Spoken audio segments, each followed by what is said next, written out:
BBC Sounds. Music, radio, podcasts. Right, so Crouchy's too nervous at seeing his old gaffer. Chris is busy trying to work out how he's going to say Tony's name. So I've been left to do the language warning. So here goes. The following podcast contains some strong language, terrible knowledge of art, plenty of chat about throw-ins, and adult themes. Crouchy P on the MIC. We're doing this just for free. Do you give it the sniff test? Peter, come do the quiz. Feel a little bit like Dirty Dan. You and your two silly little mates. Silly little mates, just wrap it up. Is it weird doing one of these whilst wearing clothes? Hello, ladies and gentlemen. We're cruising at 2,400 feet. Let's free the ketchup. So much to get off my chest. And you've always had magnificent teeth. How bad have things got? It's going downhill now, isn't it? The nation will be back stronger. Normally, I introduce the guest on the podcast, but I think, Chris, I'll leave this one to you. Yeah, thank you, Crouchy. I've got a hat on in this man's honour. I'm very excited to do this. So welcome to that Peter Crouch podcast with Peter Crouch, Tom Fordyce and me, Chris Stark. It's my absolute pleasure to welcome to the pod Tony Pulis. Say it. He's that nervous. He's that nervous. He can't even Bits to pieces. It's fine. I do this for a living and I can't even say his name. I'm so excited. How nervous he is. Tony Pulis. Do you know what, Tony? I have to say, he's absolutely shitting himself. Is he, honestly? We've had a few guests on this podcast and it's all been good. And then really, you're one of the OGs on this podcast. We've been talking about you from probably the very first podcast. So it's been a long time coming. All good, I hope. Yeah. All good, apart from the way I pronounce your name. I'll be honest with you. It's just what I've always called you, and no one's ever corrected me until I met Crouchy. Yeah, well done, Pete. Does anyone else call you Pulis, Tony? No, I think he's It's the only just one. He Chris. should be fined, actually. Every time he says it from now on, Pete, fine him. That's a good. What would you do, Tony, if I was, let's say I'm a world-class footballer, right, in your team? Day one at training, I've called you Pulis. Like, what happens there? Do you let one slide and then the second one's a beating, or what? No, it'd be boss or gaffer. Yeah. You wouldn't get close to saying my name. Exactly right. I'm finding this slightly strange not calling you gaffer at the minute. But I spent a lot of time with Tony. Hopefully, I can call you that now. Of but course I find it difficult. Now, we heard from Harry last week about how Crouchy was sold from Spurs to Stoke. The one person we haven't heard from in this little triangle is the man who bought him. So how have you persuaded this England international to go to Stoke? It was quite easy, actually. Harry had rung me up and just said he'd had enough of Crouchy and was desperate to get rid of him. Was that the story he told you, Pete? When obviously you came in, it was deadline day, wasn't it? And I always remember going up there, and it was myself, Cameron Jerome, Tony and the canteen girls, and they rustled us up a curry. And it got close to midnight and we were tucking into our curry, and there was no sign of it happening. And literally I think it was right on the deadline, I managed to sign. But it was an amazing thing because there was loads of fans outside. I don't know if you remember, Tony. There was loads of fans outside. And when I drove out, like, the welcome was amazing. It's something that lived with me forever. It was an incredible welcome. I spoke to H earlier in the week, I think, about different things, and he'd mentioned stuff was going on with Harry. You know what Harry's like, keeps his cards very close to his chest. And there's always a late deal. There was always a late deal in Harry, and you always knew something was going to happen. And then, when the phone call came, Pete, I can remember picking the phone up to Peter Coates, the chairman at Stoke, and just saying, I think we'll have a chance if we can sort the wages out. It'd cost us X amount, and I think it'd be a great signing. I think there was one negative, and that was the club was saying, if we have him, what was you, 29 then, Pete? 28, 29. Yeah. If we have you, if we give you the 4-year contract or whatever it was, we're not going to get a return. And I can remember saying, what you'll get a return on is that he'll keep us in the Premier League. And that's the biggest financial gain you'll get, not by making a profit on selling him, but on the money we will gain by staying in the Premiership. Wow. And, you did that, Pete, which is credit to you. No, I appreciate that. It's a mad thing to consider that I think I stayed at Stoke the longest I've stayed at any club. And obviously after Tony left, it was, I had 2, 3, I think 4 other managers. I stayed there for 7 years. I just loved it. Crouchy had got there. I think I was in my 4th or 5th year, and we brought in some good players, but we brought in some really good characters. The whole place was really filled with good people. And the canteen, you'd have to be forcing the players out after training. Be 2:15, 2:30, and the lads would still be together around the table, having food, having a cup of tea, talking, and the whole spirit within the club. It was pretty special. Do you feel a pressure though with that signing, because it was such a massive signing? And I suppose the other part of this question is, how long as a manager do you have to make that decision that you're going to go in for Crouchy? How does it work in that kind of time? Because it sounds like it was quite a last minute deal for you. Well, last minute with a lot of pluses on it. Jerry Francis had Peter at Tottenham, QPR as well, Pete, didn't he? Yeah, that's right. Yeah, and spoke to Jerry, and Jerry obviously was working with me, so Jerry knew him exceptionally well and thought he'd be a great knit. We wanted to move from a rugby team to a basketball team, and that was really the reason why we brought him. And Jerry thought that just moving into that would Crouchy be able to take us there, so he could bring people into play. People don't give him enough credit. The positions he picked up, not just from crosses but from angles, helped us enormously to get us up the pitch. Because like I say, we were a basic team, but a team that had improved, and we had some good players there and some good footballers. And Peter gave us that angle pass, and he also gave us that quality when he had the possession of the ball. How do you find that rugby team tag? Does that annoy you, anger you, or did it make you laugh? I remember when people, used to say it to me or tell me about it, it just used to make me smile, because I knew a lot of the players getting off the bus, I see them, they look drained before they'd even started the game. And you just knew you had them beat. I think back to like Arsenal. I mean, how many times did Arsenal, I looked at them getting off the bus, they just didn't want to be there. I've always wanted angles to get the players motivated. You want to sort of like put some fire in the belly of the players. And I think, from when we first got into the Premier League, when we played Bolton, and then the bookmakers paid out on the Sunday or the Monday morning after we got beat 3-1. That was just such a fantastic angle, and something to feed for the supporters, to feed off the players, the people around the football club. And then when Wenger I can remember the first time he said it, when he came out with it, I actually thought it was fantastic, because he never enjoyed coming back to the Britannia. And I did a coaching session. Patrick Vieira and Lehman were on there. We used to hate coming to the Britannia. He said you were the only club that Arsene Wenger actually talked about and worked and tried to work things.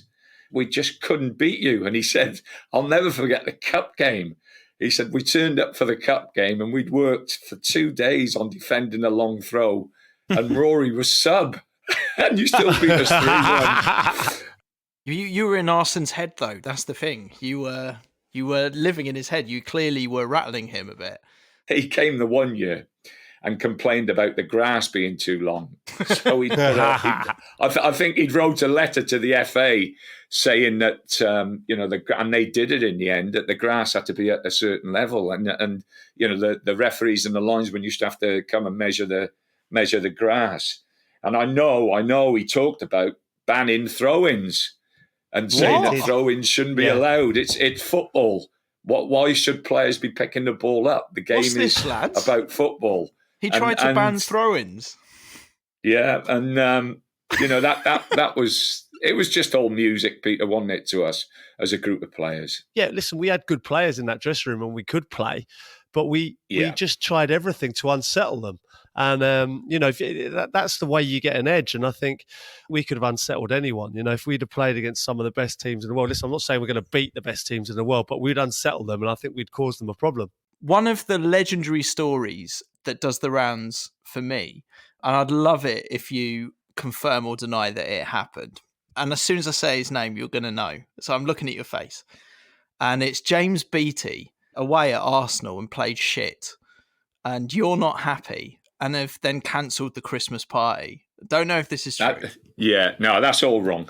But it ends with you coming out the shower in a towel and you headbutt James Beattie after he punches you or something like that, and then your towel falls off and you're there scrapping completely naked. Is that a true story? We played well that day. Actually lost the game, but played really well. And Beattie played well. And there was no problems with his performance. There was an argument and a disagreement over whether they were going to have one night or 2 nights in London. And there was a little fracas, but we were fine afterwards. Little fracas being. So there was none of that. Beattie? I did not cancel the players. Was he there then? Denying it. He's not denying it. Pete, was he there? No, do you know what? I wasn't. No, it was before my time. That I wish I had been. Did your towel fall off? So just to be clear, did James? We never did you cancelled the headbutt party. No.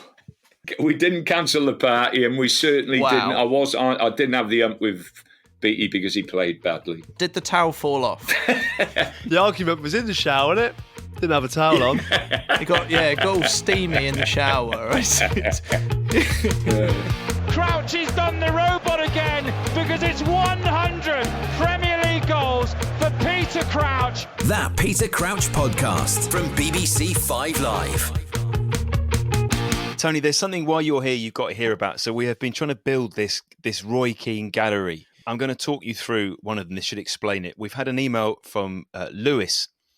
Lewis says, I was in the same hotel as Roy Keane in Vegas. Asked him for a picture. He said, can't you see I'm on my fucking holidays? Then for the next hour, death stared us. Oh my God, I've just been sent a photo. He's in the pool up to his waist in water. And he is leaning on the side of the pool with the sort of attitude, boys, isn't he? That makes it look like he's going to leap out and chin someone. He looks like he is mid-leap there, actually. The snatched picture, there's nothing worse. You know, he's on his holidays there. They've asked before, he said no, and then they've just taken it anyway. I wonder if in our gallery, this is slightly against the rules. It is funny that he said that, but it only counts for our gallery if you've then got a photo with him next to you. That's the beauty of it. It's his annoyance, but him still wanting to do a photo. That's the key. It's a nice clarification, Chris. I think that's essential as we move forward, isn't it? Roy Keane respects his fans massively, right? He wants to give a photo, but he's always got to do it in a sort of begrudging way. And that's just part of his charm. If you don't get told to fuck off, you haven't properly met the man, have you? Doesn't count. Yeah, exactly. I just wonder if it's a bit like bands where they get really sick of playing their greatest hit, but they have to because it's the song that everyone's waited for. And Roy would really like to offer a different greeting, like, yeah, of course I would. Or, yeah, it would be a pleasure. But he has to play his big hit. It would be a pleasure. It would be a pleasure. I think that clarifies it, doesn't it? I think let's put a rule in. No sneaky pics. No need for that. Shithouse behaviour. They only count if he's given a comment and he's sort of stood there and had the photo with you. Like this one from Brian. We've been sent, this is a good one. My friend met Roy Keane in Cork Airport and asked him for a photo. As he went to take the photo, Keane stopped him saying, get someone to take the photo. I don't take fucking selfies. Amazing. He's back. Yeah, that's a good one. Now, have you seen this one, boys? Like this picture is magnificent because I've never been to Cork Airport, but just the backdrop is so airport terminal. Roy Keane almost looks, I don't know, is he carved out of stone? Like he's almost expressionless. And he's Brian next to him, he wants to smile, but he's glanced right at Roy and it's almost forced him into a similar expression. They both look quite constipated. I also think what's happened here is Brian has attempted to put an arm around Roy for the photo, then realised that Roy hasn't reciprocated. It's hovering behind his back. Not knowing I'm just hovering an arm. He can't let it flop back down to his side because it just emphasises he's made a mistake, but he can't push on with it. It's hovering big time, isn't it? Just nowhere near the jacket. I still stand by what we're going to do to the world of art is absolutely fucking huge, boys. What we're going to do is we're going to set up a Roy Keane gallery of these pictures, right? Genuinely, you'll walk into, it'll be the first ever art gallery, from what I understand, that you go into and laugh. Why shouldn't artwork make you laugh? Yeah. And that's what we're going to do. And then I'm now thinking, now that we've got Tony on the podcast here, actually what we could do is have an exhibition of Roy Keane photos. We could also have an exhibition of hats, It's like a Do you mixed share media. the vision? They call it mixed media, don't they? So yes, we'll have some photography, but we'll also have some physical sculpture in the shape of a load of caps from a club shop. What was with the caps, by the way, Tony? Is it just a routine thing? Is it like a tradition?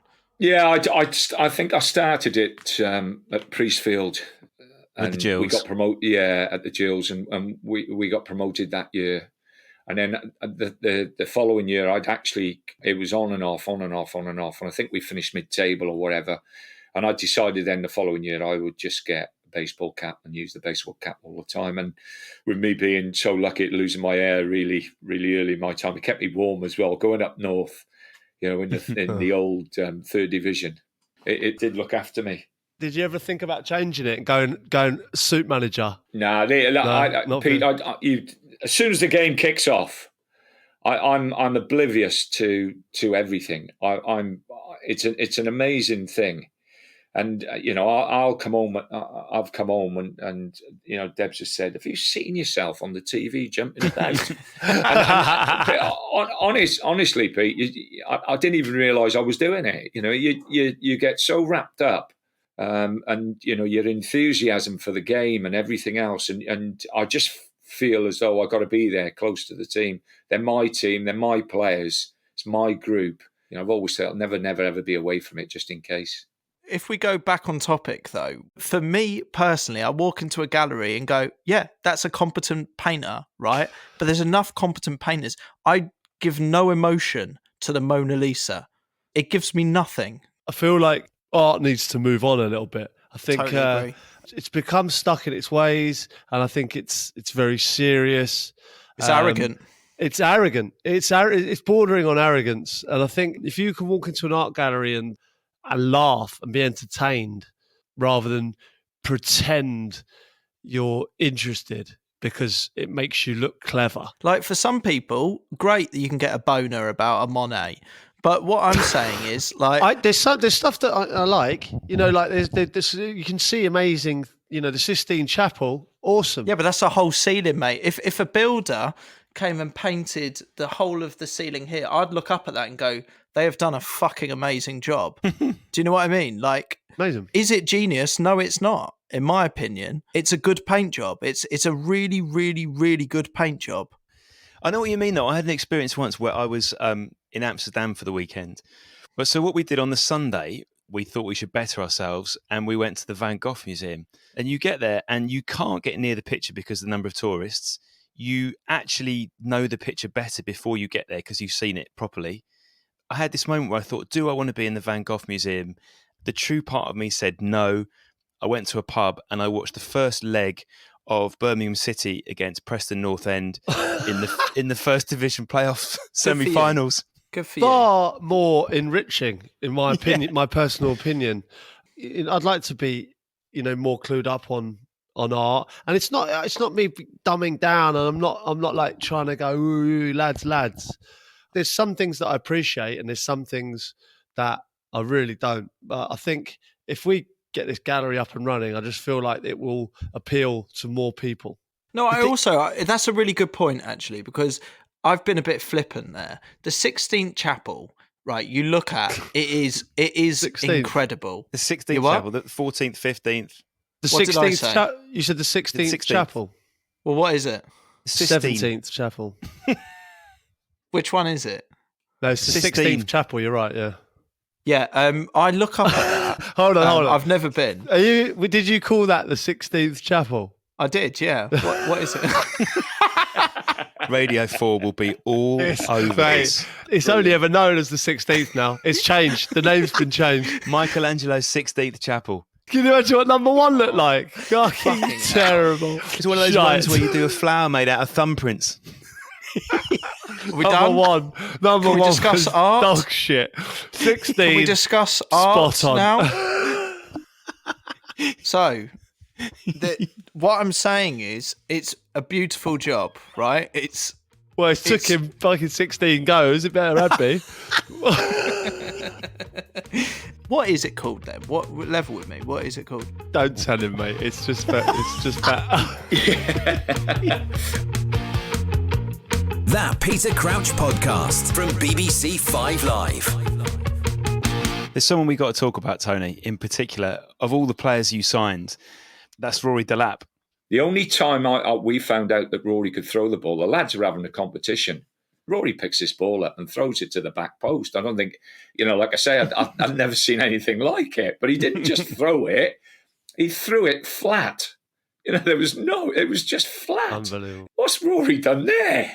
So anyway, we pull Rory, and I say to Rory, how long have you had that long throw? And he said, I was javelin champion in school. I was this, I was that, and everything else. Yeah, and it just went from there. And obviously, we used it as a wonderful weapon. You look at Liverpool now, and Liverpool got a throw-in coach. At the time we were using Rory, we were getting absolutely dogs abuse. So what's that? Did you do that on purpose then? Was that from that moment? Was that a move that you made as manager? As soon as I seen him throw it in, that was, I thought, right, we can use that. Every time we get there, if he can do that 8-9 times a game, it's like having 8 or 9 extra corners. In some respects, I think Harry said one time at Tottenham, he told the Tottenham players, rather kick it out for a corner than kick it out for a throw-in. It was ever so difficult to defend. It did, but it was just so unsettling because you see defenders and you see that in their mind when they're going to clear it, it's like, do I clear it for a corner or a throw-in? Like they're just completely unsettled. They didn't know what to do. And then when this ball came in, it's like Tony says there, the flat trajectory was unbelievable. All you need really is the slightest of touches, and it's a shot on target, or someone following in round the back post. It's the slightest touch, and it caused carnage. And sometimes even if you didn't get a goal, it's just that all the forwards are back, and you can just keep the pressure on. I've never seen anybody throw it like Rory. We went to West Ham. I don't know if you were involved in that, Pete. And they'd moved the boards right where Rory would throw the ball. No way. You get the video of this. But he threw it from behind the boards and still at the middle of the goal. So and like I say, that was it was almost psychological. It was a massive boost for us against the best teams, especially when we played at Stoke. The stopping and starting is what they didn't want. They want to play a game that suits them, and that's a fluid game, a game where they can get rhythm, a game where they can control the ball, and by controlling the ball, they control the game, they control you. And it was one of the ways that that helped us. But we had some good players as well. I love the fact that if you hadn't have seen the lads having that little mess around game, we might never have seen the Rory Delap throw. You stumbled on it. Yeah, amazing. There's a movie that's honest. Yeah, that's the way it worked out. Did that make him your favourite? Did he become your favourite player then, Tony? Be honest. No, Crouchy was my favourite. Well, we need to speak about it. No. Matthew Everington was the favourite. Let's be honest. I came in later. There was a proper relationship before I came there. Matty was my little boy, to be honest, and he was absolutely fantastic, and he was a confidence boy as well. And all the way through my career, I'd have players at football clubs who, I spoilt them, but I wanted to look after them and wanted them to feel more important than the others. Even Fletch, I had Darren Fletcher at West Brom. And Fletcher was going through, I think he'd played more games. He was on a run of games. I don't know whether it was to break the record at West Brom or whatever. And Kempy pulled me one day and said, listen, Fletch he's struggling. So I pull him in on a Monday and I go, I'm leaving you out, Fletch. He's gone, oh, gaffer, for goodness sake. And I've said, no, get out, train. We trained Tuesday. Unbelievable. He was absolutely fantastic. Now, in my mind, Pete, Fletch don't know this. My staff don't know it. And the players certainly don't know it. I'm going to play him Saturday. So I've told Darren he's not playing. The players now have got wind that he's not playing because I've already picked, what I do, Pete, with picking the team early and working with the shape. And so I'd left him out all week. And then right on the Friday, when I give the bibs out, obviously I put him back in the team. And he was absolutely fantastic on the Saturday. Now, if I didn't have that feeling for him, Pete, then I wouldn't have done it. But because he was a little bit, not my favourite, but I had a real strong association and affiliation with him. You know, I played it that way. If you do things right for you, you know, if you conform to what you want and you're good around the place, then you're one of the best managers I've ever worked for. But if you're not pulling in the right direction, things can be tough. Oh no, I know. Yeah. Oh, well, that's interesting. Yeah, because Crouchy's told us stories about where you'll go and put your coat around favourite players and stuff like that, keep them warm. Matty Everton. To be fair, I've been there. I've had the big coat on a couple of times. What about the flip side then? The angry Pulis, if you will, like. Shawcross was one of my favourites, and you know what a servant he's been for that football club. But anyway, we play at Blackburn and we're winning 1-0, and with about 5 minutes to go before half time, Begovic gets the ball, throws it out to Matty. Matty beats about 10 people, crosses it, hits Crouchy on the nose and goes in. So we're 2-0 up, and someone played a sloppy pass just before we get in for half time. And Ryan Shawcross had been fantastic, but he's my captain. So I'm thinking, I've given him the captaincy at 21, 22 years of age. He's getting it. So they've come in. So I go, oh, you. So he looks around. I go, you kicked that ball that last minute. You've kicked it in the stand. Why didn't you clear it up the side of the pitch? What?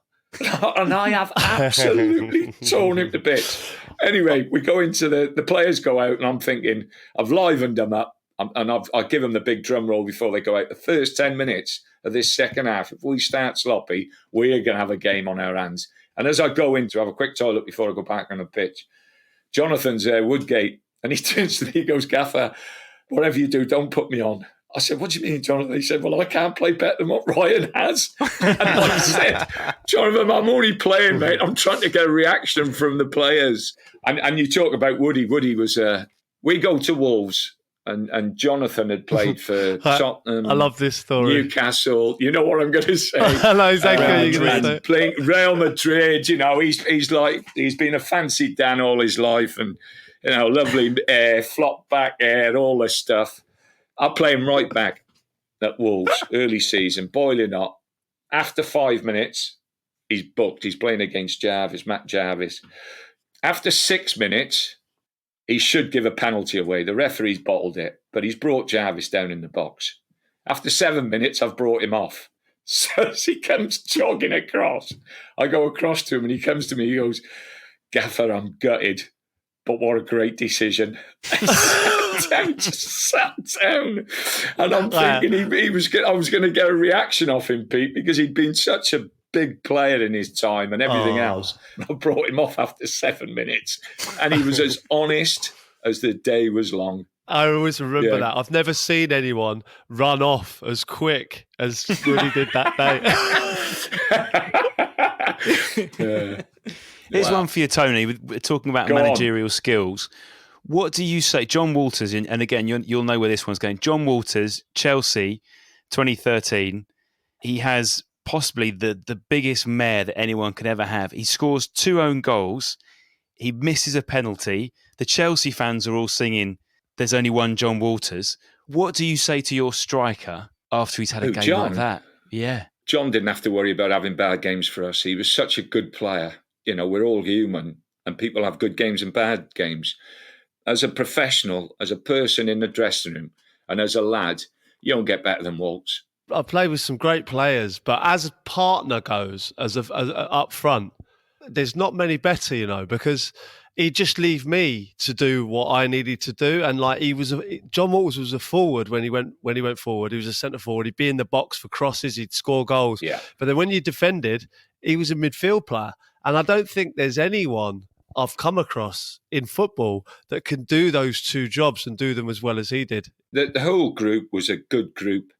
In respect of, that was a family. The club was a family. People got on so well, not just on the pitch, but off the pitch as well. And the DNA of that football club absolutely at that time suited the supporters and suited the area. You have a look what Sheffield United have done this year. And you know, I look at what Chris is and on what he's done there. And, you know, it's similar. It seems a similar situation to what we had when we lit the fires at Stoke.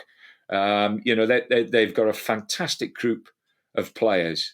playing some great football at times. Tony, what were you like as a player? Because Harry said that one of the worst tackles he's ever seen was you 2-footing someone in the kneecaps. Is that correct? No, that was. I think I played against Bournemouth down at Dean Court, and we just went in for a 50-50, and Keith come out worse. And I think Harry always. I love how simple you make that. I've got a feeling. I think Harry remembered that then, and sort of like. From that point onwards, worked his socks off to try and sign me. Brilliant. Absolutely brilliant. Tony, nice to see you, man. See you soon. Thanks for doing that, man. Appreciate it. Crouch going for the spectacular. Oh, what a goal from Peter Crouch. That Peter Crouch podcast from BBC 5 Live. Right, before we go on our mid-season break, boys, I do think it's important we work out what we're going to do. The main thing is probably trying to emulate Michelangelo's work in Rome with our Roy Keane gallery. We're big fans of the 16th. It'd be nice to perhaps make our own 17th. It's not called what it was called before. I bet you, fuck you, because I bet you there's at least one person that's listening to this that thinks it's the 16th chapel as well. I swear to you, I don't think there is. I don't think there's one. It's one of the most famous pieces of art. It's like saying there's someone out there who thinks that a major London landmark is called Bog Ben. No, I disagree. Someone's listening to this right now, and if you're honest enough to get in touch with me through Twitter or Instagram, I'll retweet that you genuinely believe it's called the 16th chapel. I still won't know what it's actually called until we finish this podcast tonight. Don't tell him. I don't want you to ever know. I've changed. What do you mean? You can't block information. I've changed my opinion. I think it might be the 16th. I think we're all wrong. We need to stand outside there with a shirt with 16 on like a signing. Like a new signing. You just got number 16 with chapel on the top. well, it's the challenge now, isn't it? We'll make it worth your while. We'll get you on or something. To legally stand outside the 16th chapel with a shirt which has number 16 on the back and the name chapel across the shoulders. Now, we're going to level with you. We're going to have to be honest here. We're going to have a little mid-season break. We always do this with the podcast. We always get a load of angry messages from people.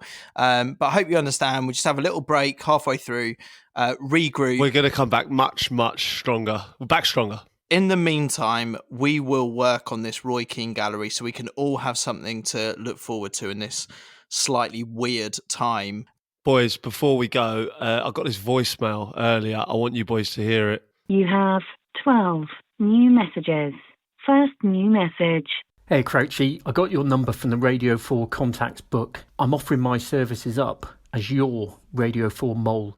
So if you can do a good enough job promoting, say, the Farming Today podcast, I reckon I can get them to return the favour. I know it's not the easiest task, but I reckon you boys are up for it. Cheers. Radio 4 Mole just sounds like he's trying to plug Radio 4 podcasts on through our own one, but I'm kind of here for it. I think he has done, hasn't he? He just come on and got away with it. Hello, my lovers. I'm just here from Farming Today.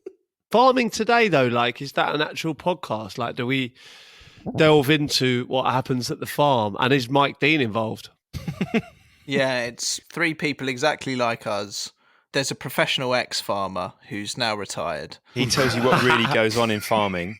Then there's like a fan of farming, and there's someone who writes about farming. So is it a daily podcast? Because I'm assuming there must be quite a lot happening in farming every day if you can do a podcast every day. Anyway, I like that this mole who's claiming to be a mole is actually just on here promoting a radio. He's a Radio 4 imposter, but look, he's made it onto this podcast, so fair play to him. Nice try. Farmers don't even like moles. Farmers hate moles. They make a total mess of fields. I mean, they hate moles. They'll do some awful things to moles. Hey, listen, I kind of respect the hustle. We will give it a listen, perhaps. Crouch, you probably won't. That Peter Crouch podcast from BBC 5 Live. Boys, as you know, I'm contractually obliged to promote whatever podcast is put in front of us. So, there he goes. It's that time in the pod when I get to advertise another podcast, and this time it's the turn of Farming Today from Radio 4. I believe that then.